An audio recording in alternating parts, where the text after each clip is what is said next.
বুঝলে অমিত দা, পশ্চিম বাংলায় প্রায় 80%-এরও বেশি বিজেপি সমর্থক নেতাকর্মীরা কৃষক বন্ধু ভূমিহীন প্রকল্পের ফর্ম জমা করেছে। কারণ তারা এখন থেকেই বুঝে গেছেন যে 2026-এ মমতা ব্যানার্জি পুনরায় আবার পশ্চিম বাংলার মুখ্যমন্ত্রী হচ্ছেন। যুবসাথীর থেকেও বেশি কৃষক বন্ধু ভূমিহীন প্রকল্পে বিজেপি সমর্থক নেতাকর্মীরা ফর্ম জমা করেছেন।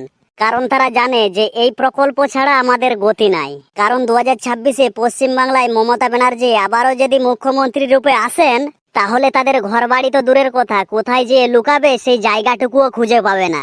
সেই জন্যই সালারা ভূমিহীন প্রকল্পের ফর্ম বেশি জমা করছে। কারণ ঘরবাড়ি ছাড়া মানে তো ভূমিহীন হয়েই গেল। আবার আরেকটা কথা না বললেই নয়, ওই কৃষক বন্ধু ভূমিহীন প্রকল্পের ফর্ম হাতে নিয়ে লাইনে দাঁড়িয়ে কিছু বিজেপি সমর্থক কর্মী বলছে জয় শ্রীরাম, জয় শ্রীরাম।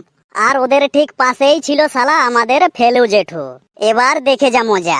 এই দিক থেকে ফেলু জেঠু বলছে, কুত্তার লেজ যতই সোজা কর, কোনোদিনও সোজা হবে না, ওই রকম বাঁকাই রয়ে যাবে। যারা ঘরের খেয়ে পরের গুণ গায়, তাদের স্বভাবের দোষ আছে। ঠিক যেমন তোরা।